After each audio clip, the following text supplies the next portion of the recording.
fancy your chances now, actually. That's not a strong Wolves team, is it?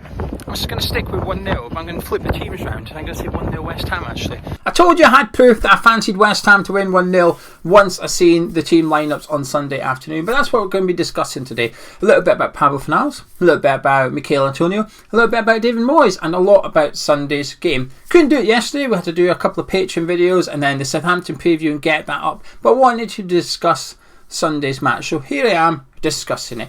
When the lineups came out at 1 o'clock, don't mind admitting, when I saw the West Ham one, I thought, Dave, mate, it's the same one. It's what we expected. I just assumed it was going to be 4 at the back. I just assumed Johnson was replacing Fredericks and Manuel Lanzini was replacing Saeed Benrahma from the draw against Newcastle. And I thought, as expected.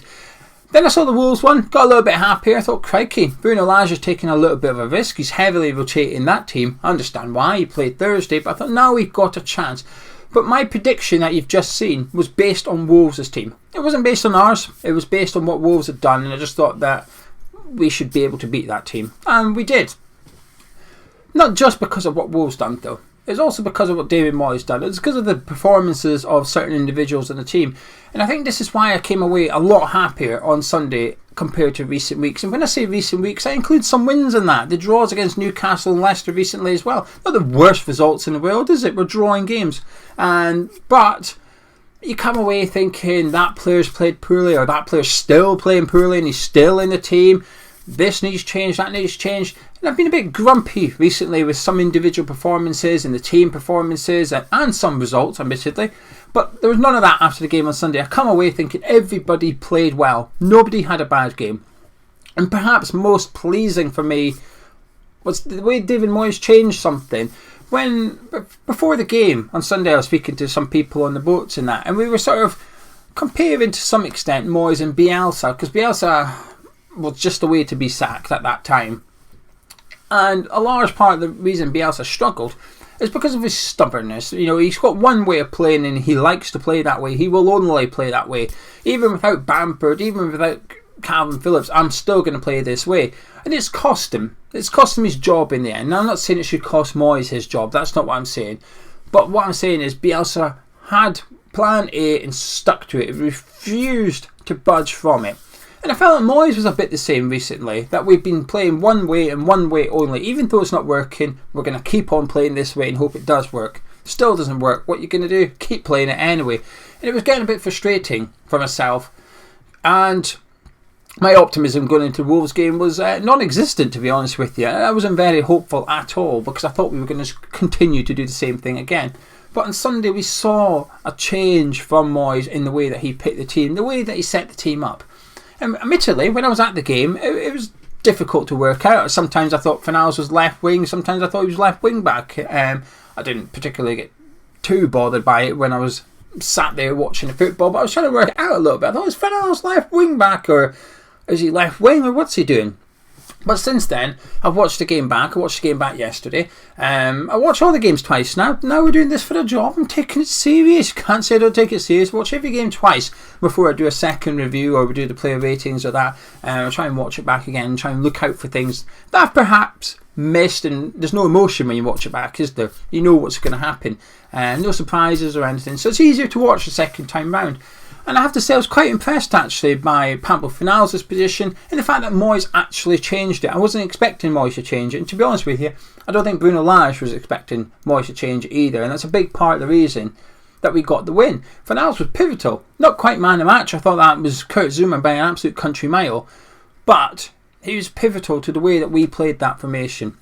I've seen the interviews from some of the players after, and Ben Johnson's also said that we changed the formation, switched up, so there's a confirmation bias. But certainly the way I seen it was, in possession, it was 4-2-3-1, if you like, something for your formation on a bit of paper. But out of possession, Fornals was certainly a left wing back, and we switched to back five. And there was a couple of occasions where Creswell, not caught out of position, he would have to move over to cover for Zuma or Dawson, and Fornals was very much in the left back position covering for Alan Creswell, and it was good to see actually. It worked like that for Pablo Fornals. I think it was a bit of a blessing in disguise to play Wolves though. it makes it easy to implement that formation because of the way Wolves play. Wolves play with wing backs, so out possession. When Wolves have got the ball, we're pretty much matching them man for man. We've got 3 centre backs up against their 3 attackers, wing backs against wing backs. It's easy. So I'm a little bit not hesitant. I'm thinking, are we going to keep doing this? Is this what we're going to do for the next game, whether it's Southampton or Liverpool on Saturday? Or was it a one-off because we were playing Wolves who play wing backs? We'll have to wait and see. But regardless, even if it was a one-off, it's not a bad thing because too often we keep playing the same way regardless of who we're playing. And I think when you're in good form, when everything's working like last season, that's exactly what you should do. Let the other team worry about you. But when you're struggling a little bit and you've got players out of form, I think you need to change something. I think that is why I think there was similarities between what Moyes was doing recently compared to Bielsa, I guess. That Bielsa just refused to change it. Bielsa had 2 key players missing, but he didn't adapt to anything, he just kept going. Whereas Moyes didn't have those players missing per se, but Souček and Antonio were certainly out of form, and it felt like for the last few weeks he was continuing to do the same thing. But on Sunday, he changed it, and he gets credit for that. He gets massive credit for that. Because I thought Bowen's position, if you like, was different going forward. I thought he was a hell of a lot closer to Antonio than in recent weeks. That Lanzini and Bowen sometimes were almost like 2 number 10s, if you like, really close to Antonio. The press from the front 3 was brilliant at times against Wolves, forcing the ball back to the keeper, forcing him to play it long all the time.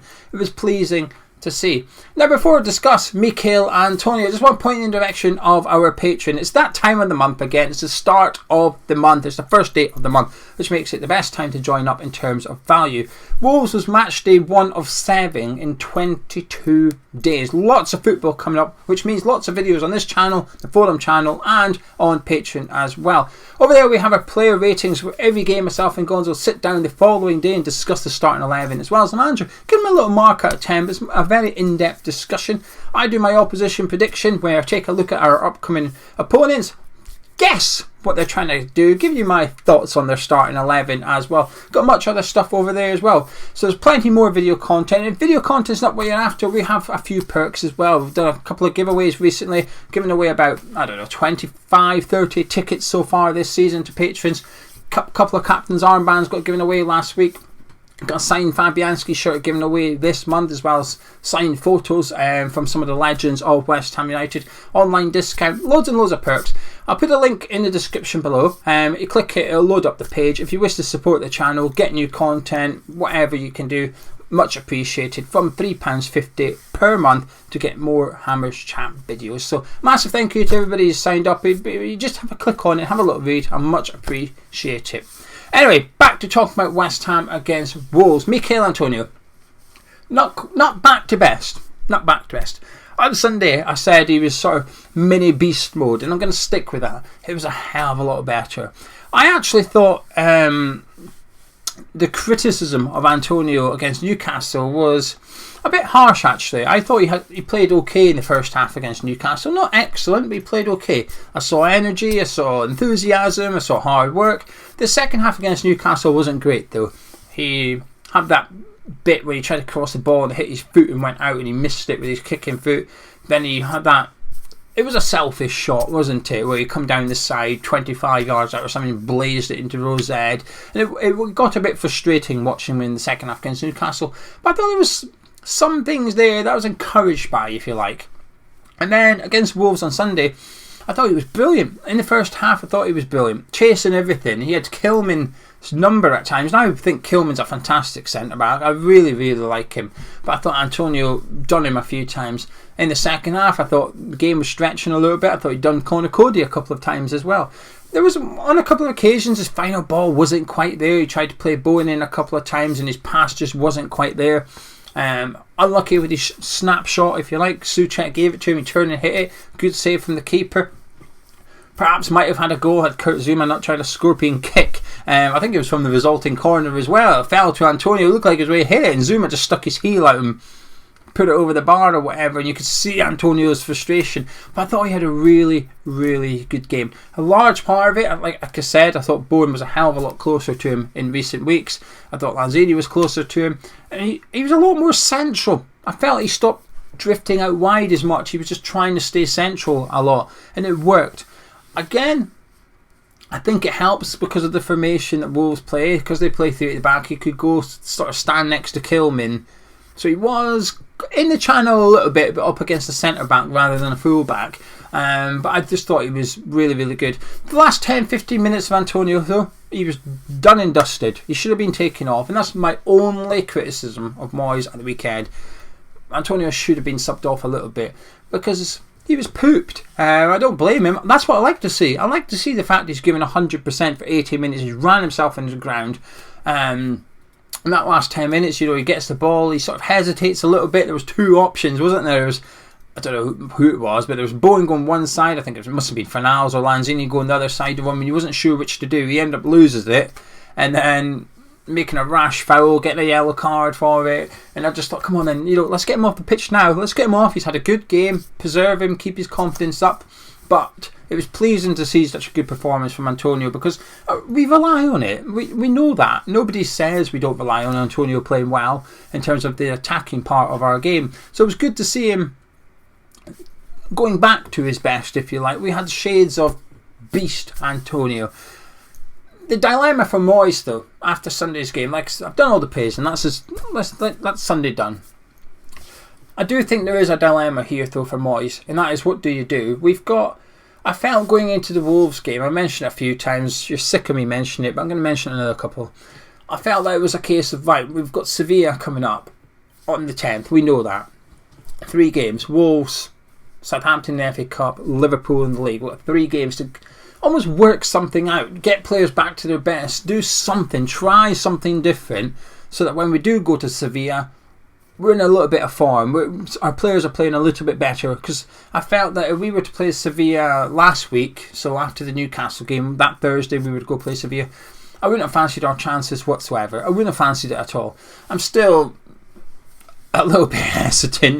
They're in good form. Sevilla's had another good win at the weekend for them at home to Real Betis, the best home record in Spain this season, but we'll deal with that next week, right?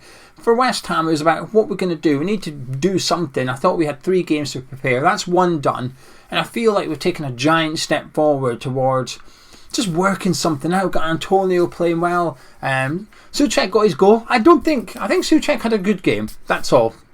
Wasn't excellent, wasn't man of the match, a good game, a step in the right direction, but there's still plenty more to come from him. I thought Declan Rice was world class at times. He's had 3 quiet games as far as I was concerned, so to see him back to his best was pleasing as well. But it's about Sevilla for me, but we've got the FA Cup game, and I genuinely thought, and I said it to a couple of people, I might have mentioned it in the review video on Sunday, that had we lost, I think long term it might have been a blessing in disguise actually if Wolves beat us, because we'd have said, right, the league, we're not going to qualify for European football, let's focus on the FA Cup, focus on the Europa League. But winning gives Moyes a bit of an issue, a dilemma. It's a good one to have, don't get me wrong, it's an excellent one to have. Tomorrow night against Southampton, do you go full strength? And if the answer is yes, I'm not sure you can then go full strength against Liverpool, because we cannot play Souček and Antonio, and as well as some others. We know Dawson's been nursing an injury of late. Kurt Zouma goes down every game, and my heart's in my mouth every game. Every single time Zouma goes down, I panic. He did it against Wolves, did it against Kidderminster as well. I think, no, not him. Cresswell's just back after a lengthy injury.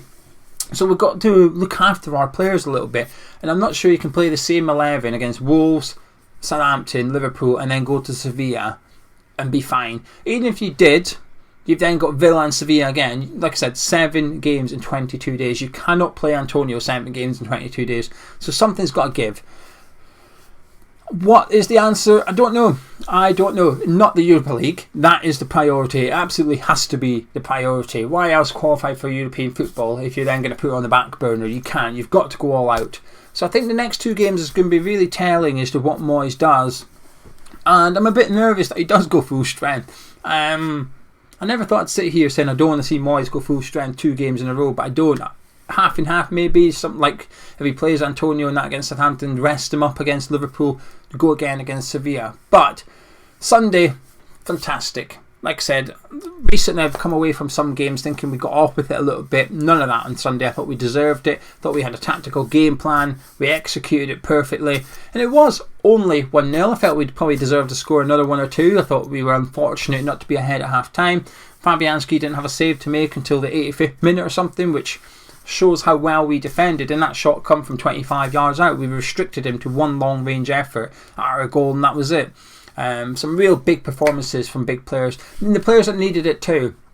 And a large part was down to David Moyes' tactical switch. A pleasant surprise for myself on Sunday. Thoroughly enjoyed it, and I think it takes the pressure off tomorrow night. Actually, I think it takes the pressure off the game against Southampton in the FA Cup. Not the end of the world of go out. We've got some bigger fish to fry with the Europa League. It just means that we focus on the Premier League as well as the Europa League going forward. But should we go through, it takes the pressure off Saturday's game against Liverpool. All because of Sunday's result against Wolves. I do think that was like the springboard. Gonzo said before the game, our season has to start here. And I hate that phrase. I hate it. I hate that season starts here. But I know what he was saying. And it's very much, for me, it's the next chapter of the season, if you like. The season started at the start of the season. But I know what he was trying to say, which is this is where it's crunch time, isn't it? One game, one win, we're off the mark. Sevilla next Thursday, cannot wait. 2 games in between then. It'll be interesting to see what Moyes does. But I'll tell you what, for the first time in a few weeks, he's no longer picking players by default or best of a bad bunch or anything. He's got a choice. He could stick with the same 11 again on merit off the back of a really good performance. The only problem is so can Southampton, but we'll deal with that tomorrow night. If you enjoyed this random ramble of a review, do drop a like on the video. We'll be back tomorrow night at 6:25 with our build-up show. And like I said, if you fancy supporting the channel or you're a bit intrigued as to what Patreon is, links in the description and the pinned comments. Everybody's support is massively appreciated. Thank you very much, and I'll catch you tomorrow.